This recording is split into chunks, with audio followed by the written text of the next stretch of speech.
irmãos. Estamos quase terminando o livro de Atos. Vou lembrar aos irmãos que nossos próximos estudos, pregações serão nos livros de Esdras e Neemias, lá no Antigo Testamento. Ok?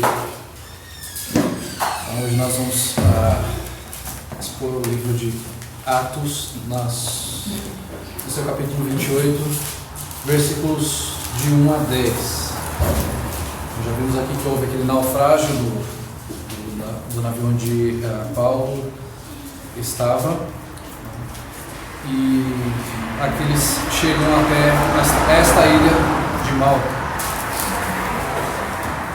Atos capítulo 28, versículos 1 ao 10. Uma vez em terra, verificamos que a ilha se chamava Malta.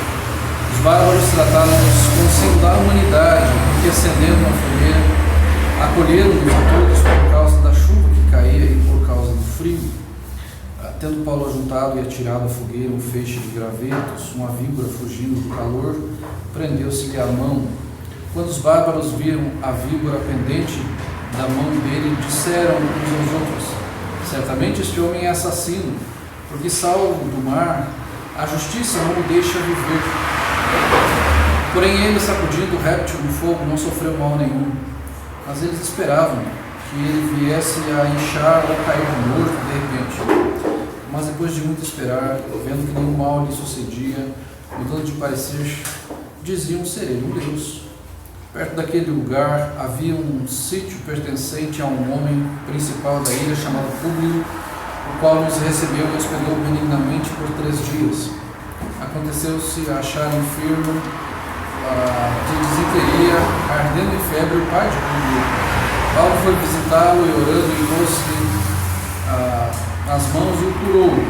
À vista deste acontecimento, os demais enfermos da ilha vieram e foram curados, os quais nos distribuíram com muitas honrarias e tempo a nós de prosseguir viagem, nos puseram a bordo tudo o que era necessário. Vamos novamente orar ao Senhor. Somos gratos a Ti, Senhor, pela Tua palavra. Ela é poderosa para nos transformar, porque ela quem nos trouxe a vida, porque através dela conhecemos a Jesus Cristo. E nós pedimos que o Teu Santo Espírito fale aos nossos corações neste momento, que o nosso amor por Ti aumente a cada dia, Pai. Que o nosso zelo pela Tua palavra, pela fidelidade às Escrituras seja cada dia maior. Que o Senhor se revele a nós através dela, Pai. Nossa esperança esteja em Ti, Pai. Não em métodos, não em pessoas, não em circunstâncias, mas a nossa esperança esteja no Senhor. Revela-se a nós, ó Pai. Fala aos nossos corações nesta noite. Em nome de Jesus Cristo. Amém. Nós chegamos até o capítulo 28 de Atos. E o nosso tema de hoje é a viagem de Paulo a Roma. Continua essa viagem a Roma. Deu uma paradinha em Malta, ficou ali 3 meses.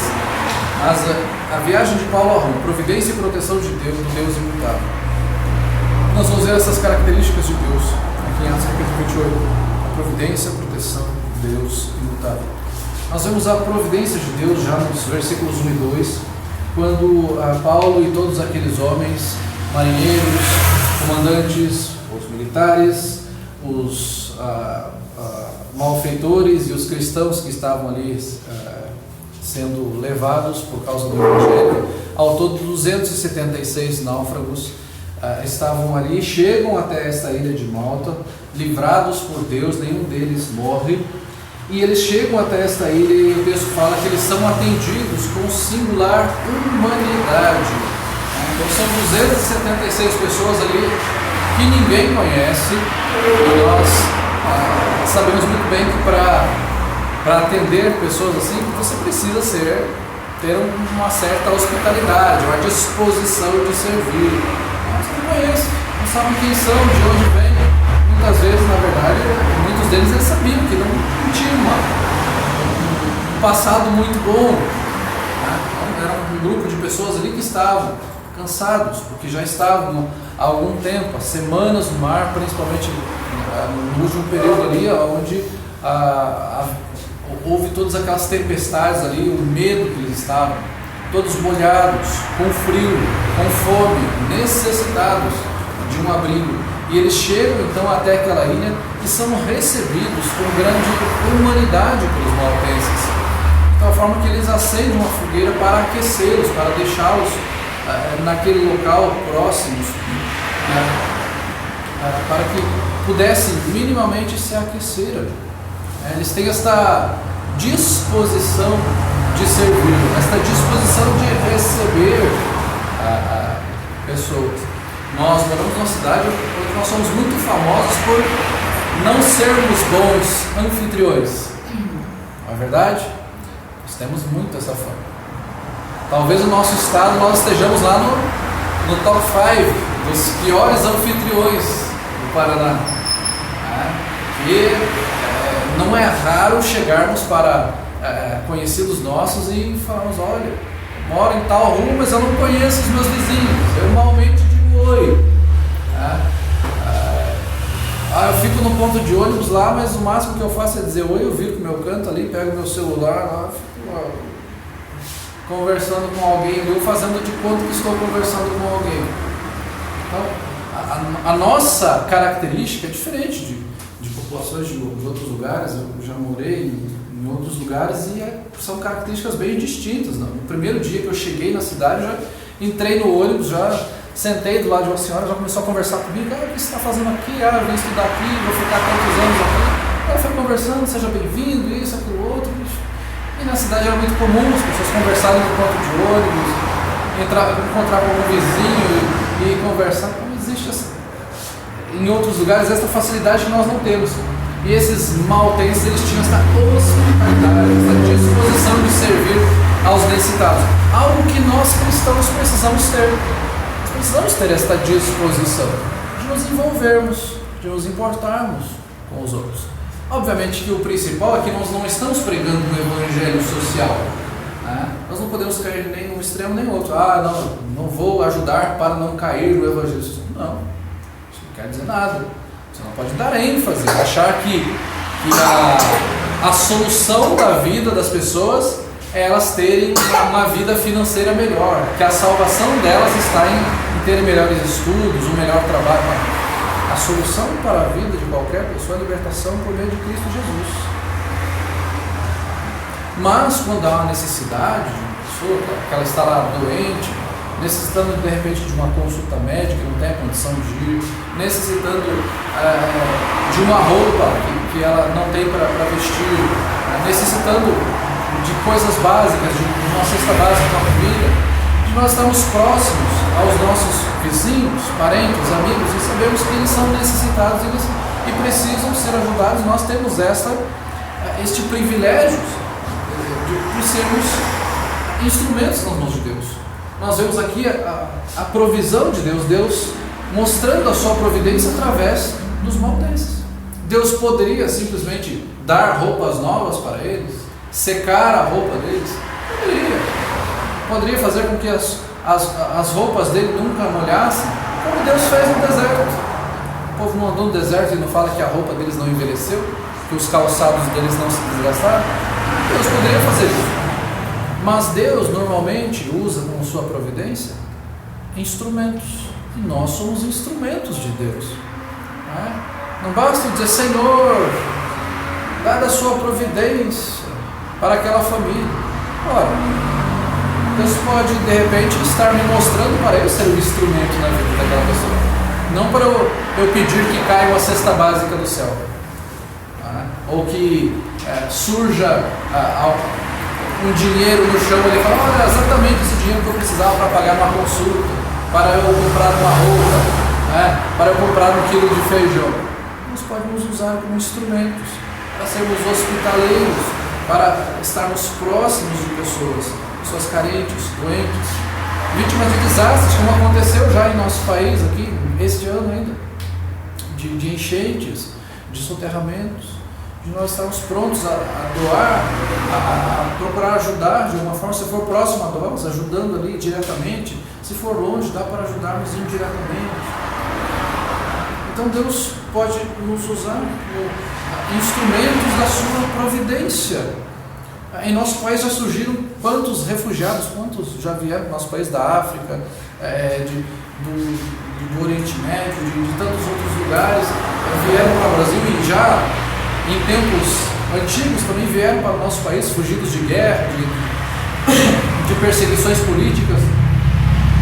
E nós temos a oportunidade de sermos instrumentos da providência de Deus, como foram essas famílias, esses habitantes da ilha de Malta, que Lucas aqui vem falando que eles trataram-nos com singular humanidade.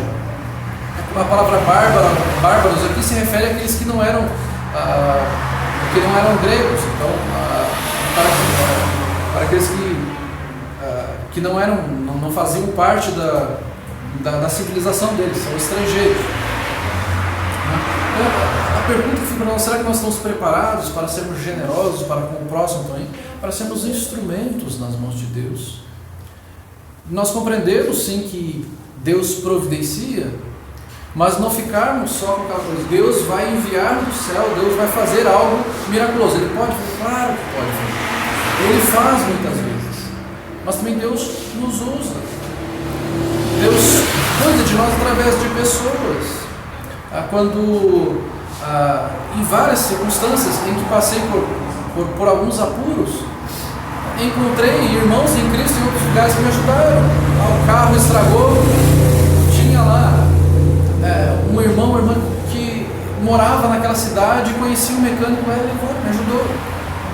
Fiquei doente na cidade, tinha um irmão naquela cidade que soube me orientar para me levar para um médico, numa cidade que a gente não conhecia. Sempre em algum lugar tem um irmão, isso é providência de Deus.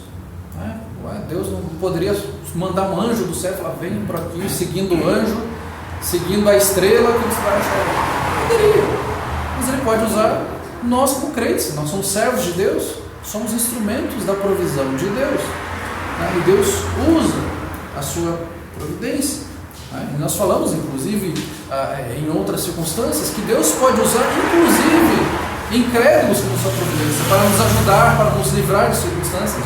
Já citei a situação onde estávamos num lugar e o carro ficou encalhado e ali alguns nos ajudaram, e provavelmente daqueles que nos ajudaram naquele morro que a gente estava lá com o carro encalhado, lá no morro lá em São Paulo, pode ser que alguns daqueles ali não fossem digamos assim, fossem meio perigosos, mas nos ajudaram, porque nós fomos levar de carona um irmãozinho em Cristo, levamos lá, estava chovendo, e aí aquelas pessoas que estavam ali ao redor, vimos que estavam assim, nos ajudaram a sair dali. Poderia ter um traficante? Poderia, Deus usou. Quanto mais nós somos servos de Deus. Então, a disposição que nós devemos ter de sermos usados pelo Senhor. Nós falamos: eis-me aqui, Senhor. Eu quero te servir, eu quero ser usado por ti. Eu quero usar o meu tempo, os meus talentos, os meus recursos para o Senhor. Assim como esses maltenses fizeram. Todo aquele povo chegando lá, quase 300 homens, molhados, sujos, cansados, com fome, com frio.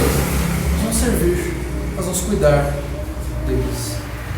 Então, se nós vemos aqui neste texto a providência de Deus, nós também vemos uma outra característica nesse texto. Vemos a imutabilidade do Senhor em contraste com a mutabilidade do ser humano. Versículos 3 ao 6. Percebam o que o texto aqui nos fala. Tendo Paulo juntado e atirado à fogueira um feixe de gravetos, uma víbora fugindo do calor prendeu-se-lhe a mão. Quando os bárbaros viram a víbora pendente da mão dele, disseram uns aos outros: certamente este homem é assassino, porque salvo do mar a justiça não o deixa viver. Porém ele, sacudindo o réptil no fogo, não sofreu mal nenhum. Mas eles esperavam que ele viesse a inchar ou a cair morto de repente. Mas depois de muito esperar, vendo que nenhum mal lhe sucedia, mudando de parecer, diziam se ele era um Deus. Vejam a mutabilidade do ser humano em contraste com a imutabilidade do Senhor. Vejam como eles olham para aquela situação. Vejam como eles têm a sua verdade, o seu conceito. Não há uma avaliação.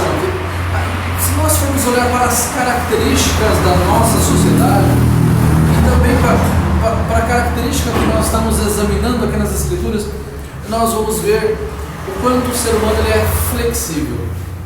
Ele pode mudar de ideia rapidamente. Ele pode mudar de um lado para o outro num espaço muito curto de tempo. O ser humano é precipitado em falar, em colocar a sua opinião. De repente, depois que ele fala, vocês falam, falei besteira. E às vezes, nessa precipitação, ele ainda quer manter esse absurdo e continua falando aquele absurdo só para dizer que ele tem razão.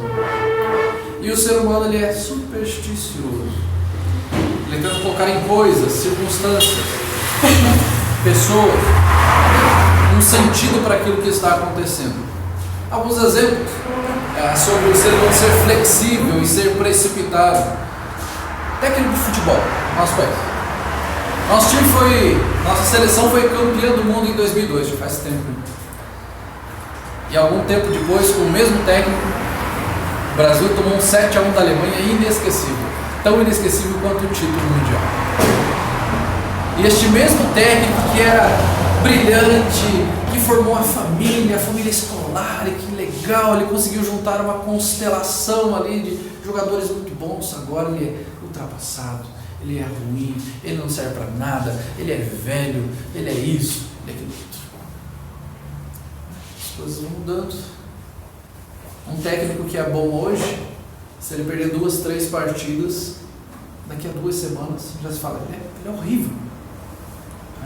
E às vezes a mesma pessoa vai falar isso, esse cara é brilhante, daqui a 2 semanas vai falar, é horrível, não serve para nada, é incompetente. Radialistas em comentários sobre política, eles falam algo agora e dependendo de quem eles defendem uma posição, mas dependendo de quem haja, eles mudam de opinião. Se for alguém contrário à convicção deles, eles mudam de opinião.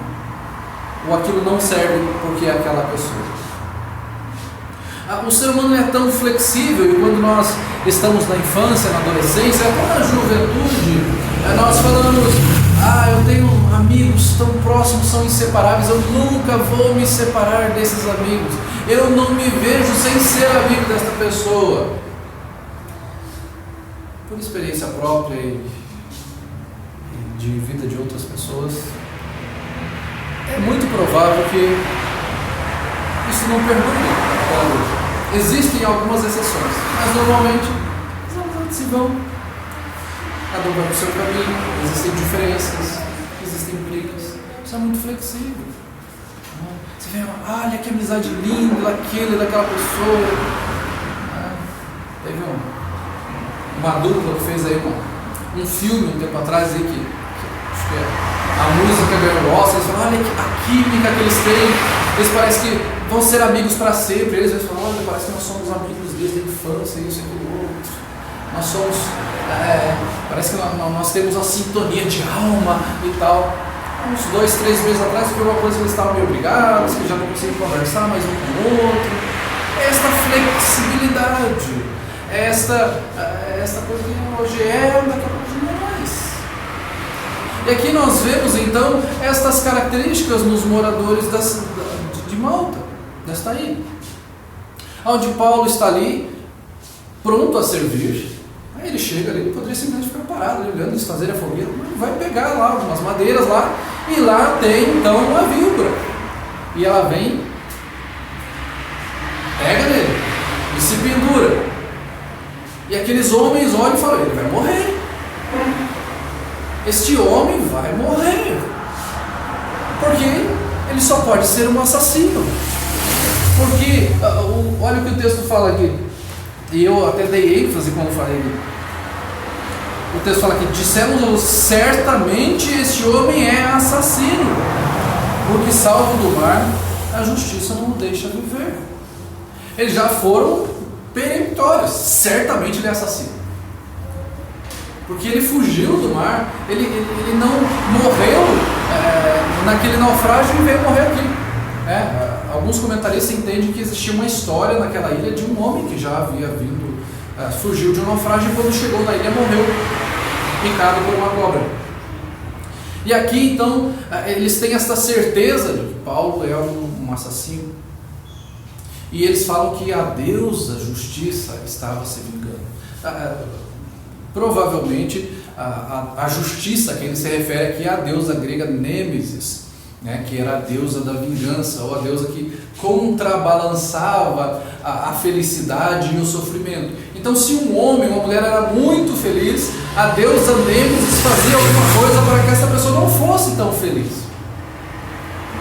Então ela contrabalançava, ninguém pode ser tão feliz assim, então ela dava alguma dificuldade ali. E também em outros casos ela era a deusa da vingança. Então aquele que vivia de forma desordenada, aquele que vivia de uma forma cruel, ela trazia vingança. No caso, eles achavam que Paulo era dessa forma. Esse homem é um assassino, ele está pagando agora.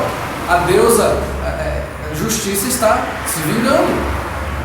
Ela está fazendo justiça. O Nêmesis está se vingando daquilo que Paulo já fez. Então eles colocam a sua opinião. Assim como hoje em dia todo mundo é comentarista de tudo, né? Tá ali no tecladinho na internet, se comenta tudo. Política, futebol, música, arte, tudo que aparecer lá, todo mundo comenta. Todo mundo é especialista de tudo e coloca a opinião e fala, esse cara é bom em tudo. E ele já chegou, certamente ele é um assassino. E aí tudo aquilo acontece. E eles estão naquela expectativa. Este homem vai começar a inchar. Este homem vai começar a passar mal. Este homem daqui a pouco vai morrer. E passa o tempo. E passa o tempo e ele não morre. Conclusão: ele é o Deus. Este homem é um Deus. Ele não é um assassino, ele é Deus. Então, certamente ele é assassino. Ele é Deus. Você veja como o ser humano ele é flexível. Como ele pode partir de um extremo para o outro. Olha, não querendo ser engraçado aqui, até porque não é o caso aqui, mas eu acho que Paulo preferia até morrer do que ser considerado Deus ali. E não era o fato, ele de forma alguma queria ser considerado Deus, ou ser glorificado ali, ser adorado como Deus. Aquela coisa, Senhor, eu prefiro morrer, porque eu não sou Deus. Mas vejam a flexibilidade. Ele é um assassino. Ele é Deus. Olha que homem. Esse homem é diferente. Esta flexibilidade. Mas nós cremos num Deus que é imutável. Num Deus que cuida, que preserva o seu povo. Num único Deus que deve ser adorado. Então, o povo de Deus não deve ter esta flexibilidade doutrinária. Aqueles homens, eles tinham ali as suas superstições, mas nós somos povo de Deus. Nós olhamos para a palavra e vemos, certamente é assim, porque a Bíblia, porque Deus nos fala. A nossa certeza não está certamente assim porque eu tive algum tipo de experiência. Não, certamente assim porque Deus está me falando. Porque Deus é imutável. Porque Deus não muda. Alguns princípios doutrinários sobre esse trecho que Deus é. Há um princípio moral mesmo que é errado no coração dos maltenses. Pessoal, olha, este homem está sofrendo punição por causa do seu pecado. É um princípio errado? Não deve ser pregado pelos cristãos de modo nenhum. É errado. Mas existia um princípio, e o princípio, só que o princípio correto, obviamente, deve existir nos crentes. Deve existir não só o princípio moral, mas também o princípio moral, que advém da palavra de Deus. Então há um princípio, o princípio de deve haver justiça. Deve haver punição, mas nós sabemos que tipo de justiça vai haver, qual é o tipo de punição que vai existir. Então não é só o caso de ele está sofrendo porque está em pecado. Infelizmente nós ouvimos isso em igreja. Se você está sofrendo é porque você tem algum pecado. Se você tem alguma doença, dificuldade financeira, se está sem emprego, é porque você está em pecado. Tem algum problema na sua família? Em pecado. Então nem todos os que sofrem estão em pecado. Punições podem acontecer, provas, e em todo caso a soberania de Deus. O sofrimento vem como uma punição. Pode ser? Pode. Mas pode ser como uma aprovação, uma tentação. Quando Jesus está na cruz, Mateus 27:46, o Senhor Jesus fala: Deus meu, por que me desamparaste? Ali há um castigo por causa do nosso pecado. Jesus está sendo punido pelo nosso pecado. Ele foi abandonado pelo Pai na cruz por causa do nosso pecado. Há um sofrimento ali, há uma razão, e é uma razão substitutiva. Ele nos substituiu, e Ele está sofrendo naquele momento por causa do nosso pecado, do abandono do Pai. O princípio do mundo é: Ele está pagando pelos pecados. Vocês já não ouviram? Espero que não tenham ouvido de crentes. Aqui se faz, aqui se paga. Sabemos que não é bem assim: aqui se faz, aqui se paga. Que existe um pagamento muito maior que você vai ter que pagar quando se estiver sem Cristo. A punição muito maior. Ele está sofrendo porque viu só? Ele fez aquilo que era errado, agora vai estar pagando. Pode ser um tipo de punição. Em alguns casos sim, mas eu não posso dizer: certamente está acontecendo porque ele pecou nessa. Se for por questão de pecado, irmãos, olha, acho que todos nós merecemos sofrer muito mais do que sofremos. Pelo menos eu. Porque eu reconheço que eu sou pecador. Mas pela graça de Deus, o Senhor nos dá esse livramento. O Senhor fez esse sacrifício por nós. E se fôssemos pagar, nós já teríamos sido fulminados e continuaríamos devedores até hoje. Então não vamos entrar nesta de aqui se faz, aqui se paga. Ele está pagando. Já ouvi pessoas, tem uma pessoa doente lá, ele está pagando pelos pecados dele. Não está pagando nada, não tem condição de pagar nada, não consegue pagar nenhum rotativo, quanto mais a dívida. Não consegue pagar nem o 10% do rotativo. Ninguém está pagando pelos pecados. Se Cristo não pagar, estaríamos endividados eternamente. Temos mais alguns textos aqui como exemplo. Quando Jesus cura um cego, lá em João capítulo 9, Deus está transcrito na tela para os irmãos verem. Deus vai dizer assim: caminhando Jesus viu um homem cego de nascença, e os seus discípulos perguntaram: Mestre, quem pecou? Este ou os seus pais, para que nascesse cego? Respondeu Jesus: nem ele pecou, nem seus pais, mas foi para que se manifestem nele as obras de Deus. Vejam que já naquela época existia esse entendimento: alguém pecou, porque ele é cego, ele está sofrendo, então alguém pecou. E Jesus fala: é para que se manifestem as obras de Deus. Não tem pecado de ninguém aqui envolvido. Não é por causa do pecado de alguém, é consequência do pecado. É para que as obras de Deus sejam manifestas. Então uma aprovação, uma dificuldade pode ser para que se manifestem as obras, a grandeza, a glória de Deus. É assim que nós vemos também com o apóstolo Paulo, quando ele tem aquele espinho na carne, que fala sobre o espinho como sendo um mensageiro de Satanás. E lá em 2 Coríntios capítulo 12 o texto diz assim: e para que não me ensoberbecesse com a grandeza das revelações, foi posto um espinho na carne, mensageiro de Satanás, para me esbofetear, a fim de que não me exalte. Por causa disso 3 vezes pedi ao Senhor que o afastasse de mim. Então ele me disse: a minha graça te basta, porque o poder se aperfeiçoa na fraqueza. De boa vontade, pois, mais me gloriarei nas fraquezas, para que sobre mim repouse o poder de Cristo. Pelo que sinto prazer nas fraquezas, nas injúrias, nas necessidades, nas perseguições, nas angústias, por amor de Cristo. Porque quando sou fraco, então é que sou forte. A minha fraqueza demonstra o poder de Deus.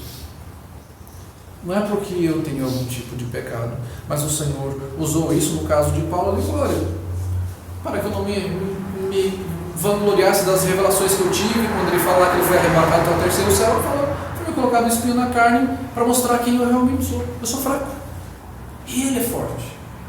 Não é nenhum tipo de punição. é para que eu enxergue, para que eu compreenda a grandeza dele e quão pequeno eu sou. Isso. O Senhor pode nos punir por causa de algum pecado? Pode. A Bíblia nos fala que Deus disciplina aqueles a quem Ele ama. Nós lemos esse texto ainda hoje, o irmão leu aqui. Mas nós dificilmente podemos chegar e falar: você está sofrendo por causa disso. Mas o sofrimento, ele deve servir para nós olharmos para Cristo, olharmos para as grandezas de Deus, olharmos para o Senhor, para ver quão grandioso Ele é, quão imutável, benigno, soberano Ele é. Este é o nosso Deus. E é este Deus que nós servimos. Não é um Deus imutável, um Deus que fala algo agora e fala algo depois. Por isso que nós temos a segurança nas promessas dele, porque Ele não vai mudar de ideia, Ele vai cuidar sempre da gente.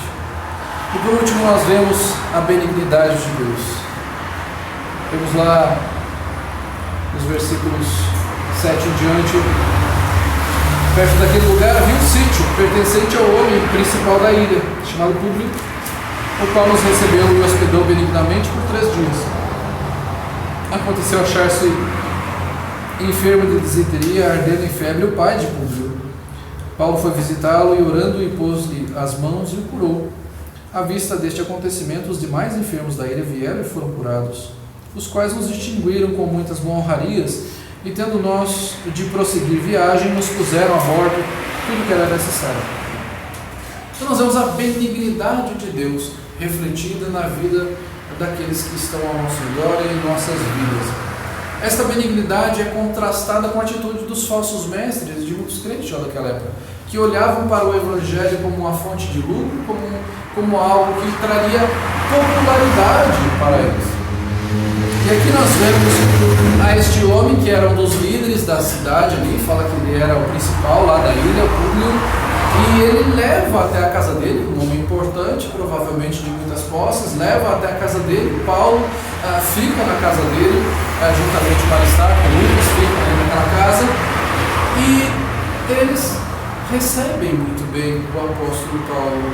Eles hospedam e tem esta hospitalidade. Eles falam: nos recebeu benignamente por 3 dias. Nos tratou muito bem. Não é bom ser tratado bem quando vamos na casa de alguém, não é?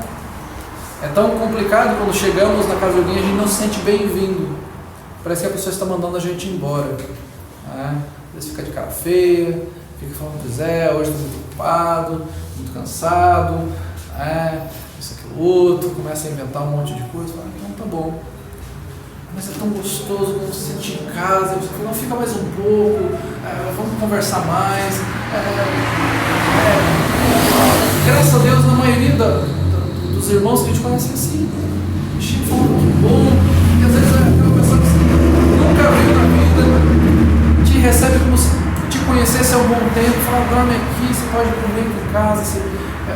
Eu já fui de uma igreja que eu era seminarista, que dormia na casa dos irmãos e me sentia à vontade. Às vezes precisava ir lá para o seminário e falava: vai com o meu carro, não precisa pegar ônibus, é difícil pegar ônibus aqui para ir até lá, tem que pegar 2 ônibus, vai demorar 3 horas e pouco. Pega o meu carro, você vai 50 minutos, 1 hora, você está lá. Então, eram pessoas solistas, recebiam a gente com benignidade, queriam ajudar de verdade, queriam fazer sentir à vontade. As pessoas simples assim chegavam e te abraçavam como se fosse um filho, como se fizesse parte da família. É gostoso demais. É gostoso sentir isso dos crentes, saber que eles entenderam que nós somos uma família, que nós somos um só povo, que nós somos irmãos mesmo. Não é só um jargão de a gente vai falar: irmão, tudo bem? A gente é irmão mesmo, a gente tem prazer de estar junto. E Paulo é recebido com esta benignidade. E Paulo, da mesma forma, ele está solícito e pronto a servir. Me receberam com benignidade, então eu me aproveitar. Vou sentar no sofá, pegar o controle e pedir para me trazer um suco. Me receberam com benignidade, eu quero servir os irmãos também. O que eu posso servir?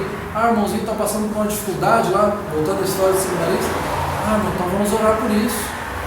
Está passando por alguma dificuldade. Vou colocar nas minhas orações aqui. Tem alguma coisa que eu possa aconselhar? Tu tem dúvida com relação a isso? Ok, vamos aconselhar com relação a essa dificuldade que o irmão está passando. Você está solícito a servir, a estar junto com os irmãos, a ajudar um ao outro. E Paulo aqui, quando acontece esta enfermidade aqui, quando o texto fala aqui do pai de Públio, que ele está, o texto fala de disenteria mesmo.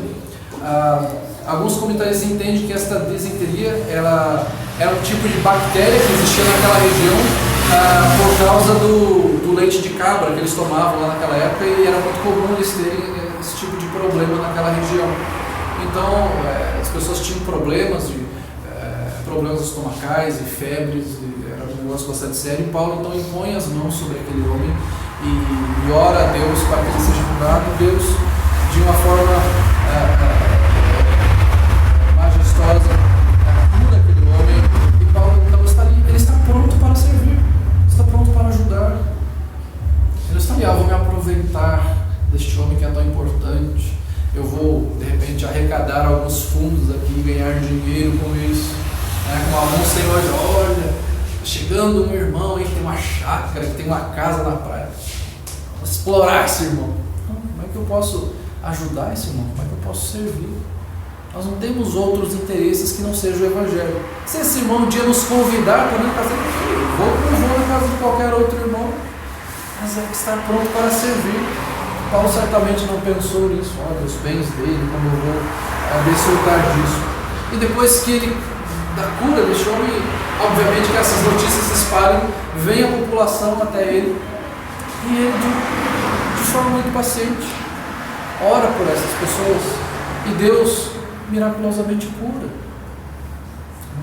Então Deus demonstra a sua benignidade curando a população daquela ilha onde Paulo está, e Deus usa Paulo como instrumento para que cure aquelas pessoas. Então nós percebemos aqui a benignidade de Deus refletida na vida de Públio, na vida de Paulo e também na vida das pessoas daquela ilha. Quando Paulo, Aristarco e Lucas vão sair dali, dão provimento para eles seguirem viagem, roupas, comida, providências materiais para que eles sigam viagem. Eles tinham que bancar a sua própria viagem, né? E ali então a população ela é grata, e o texto nos fala aqui que eles nos distinguiram com muitas honrarias, né? O texto não fala que eles foram lá, olha, gente, nós curamos aqui, então vamos fazer uma coleta aqui, vamos ver quanta fé em Deus vocês têm, tragam aqui alguns denários, algumas moedas, tragam aqui algumas barras de ouro que valem mais que dinheiro, tragam aqui objetos de prata. Não. Eles fizeram isso com generosidade, eles fizeram isso com gratidão no coração. É tão terrível quando alguém tenta mercadejar o Evangelho, falar, se quer ser abençoado, então faça uma oferta de sacrifício, dê uma oferta de fé. Você não, mesmo que você não tenha condições, demonstre a sua fé, faça isso, faça aquilo outro, contribua com isso. Gente, isso é feio, isso é horrível, isso é ridículo, isso é anticristão. O cristão não faz isso. De graça nós recebemos, de graça nós damos. Nós não estamos aqui por causa de dinheiro, de posses. Nós não estamos aqui fazendo chantagem emocional com ninguém. Mas o que a Bíblia nos fala é de generosidade, tem que ser algo espontâneo. A generosidade cristã tem que ser espontânea, não pode ser apelativo, não pode ser aquela coisa emocional, com medo. Se você não der, de repente você vai ter que usar o dobro, o triplo, o quádruplo disso com um filho que vai ficar doente, um acidente que você vai sofrer, algum desastre que vai acontecer, a sua casa que vai queimar. A oferta do cristão ela é amorosa, generosa, e ela é espontânea. Ela é espontânea. O Evangelho em si não é forçado. Não é algo artificial, sintético. É é algo autêntico. Não é uma coisa que imita. A gente não pega várias coisas e está escrito ali sabor idêntico à melancia, qualquer coisa lá, você pega algum produto lá que é cheio de química. Não é verdadeiro. Tem algo sintético no meio. O Evangelho é autêntico. Ele é espontâneo. Ele é generoso por quê? Porque nós somos cristãos. E porque a nossa generosidade reflete aquilo que Cristo fez. A nossa benignidade reflete o que Cristo fez. A nossa hospitalidade reflete o amor de Cristo. Então é espontâneo. Não precisa ser forçado. O fato de ajudarmos uns aos outros, de nos importarmos, não é forçado. Reflete o nosso amor a Cristo, nosso amor ao Evangelho, nosso amor aos irmãos. E a pergunta que fica para nós é, faltou ponto de interrogação, mas em que nível nós temos demonstrado nossa gratidão ao Senhor por meio dos nossos bens, do nosso tempo, nossa disposição? Isso é um desafio para nós. E isso tem que ser algo espontâneo. Não tem que ser eu a falar ou qualquer outro irmão. O irmão tem que fazer assim, assim, assado. Especificamente tem que dar isso. Tem que ajudar dessa forma. Tem que ser algo espontâneo. Como um reflexo do nosso amor a Cristo. Aquilo que nós fazemos aqui é mostrarmos aos irmãos. Dessa forma. Então, quando isso se torna algo que não é tão espontâneo, quando nós não sentimos tanto prazer em sermos benignos, porque há algo de errado na nossa comunhão com Deus, com os irmãos, porque deixou essa espontaneidade de lado, se tornou algo mais distante, algo mais, quando der eu faço. Nos tornou aquilo de eu procurar oportunidades para servir, procurar uma situação, eu quero servir, eu quero contribuir, eu quero ajudar, eu quero abençoar meu irmão, para refletir o amor que eu tenho por Cristo. E é isso que nós vemos no texto aqui, como Deus é benigno, e isso se reflete na vida de Paulo, na vida de Aristarco, de Lucas, que estavam ali. Irmãos, este é um texto que dá isso como desafio para nós. E vivemos com alegria como Deus nos dá da sua providência, como Deus cuida de nós. E as circunstâncias e as oportunidades que o Senhor nos dá para sermos instrumentos nas suas mãos. Vamos orar.